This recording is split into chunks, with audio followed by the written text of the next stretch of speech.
More than 600 acres of raw business potential. But when the County Council took over the former RAF Coltishall site 4 years ago, just a fraction of the buildings were being used.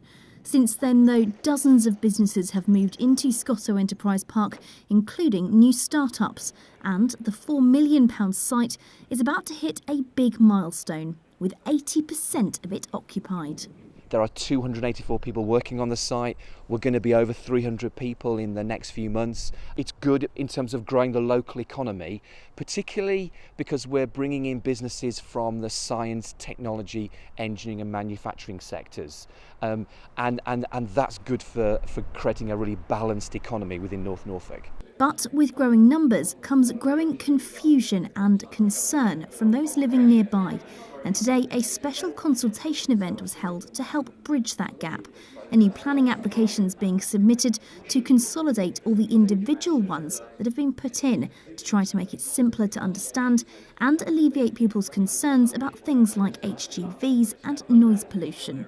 The problem you get is that when you get a system of one planning consent after another planning consent after another planning consent, impacts of things like road safety, transport numbers, noise become cumulative. And somebody needs to keep an eye on, for every individual consent that comes in, what additional level of impact does that add? By preparing one consent for the entire site, it lets us look at the impacts of the site in one go. The planning application doesn't involve any new projects, though many residents had been worried it might have paved the way for a large housing development.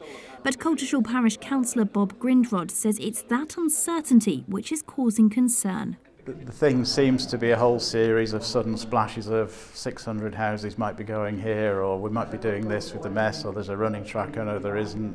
And I think what people would like is some coherence, some clarity, so that every additional event doesn't then become a big thing to worry about. It's clear because there is a plan, and that seems to me to be possibly missing at the moment. But with the site already home to everything from one of the biggest solar farms in the country to a diving equipment contractor, bosses are hoping that it's that sort of variety that will help propel the whole site and the local area into the future. Lauren Hewitt, Mustard TV, Scottow.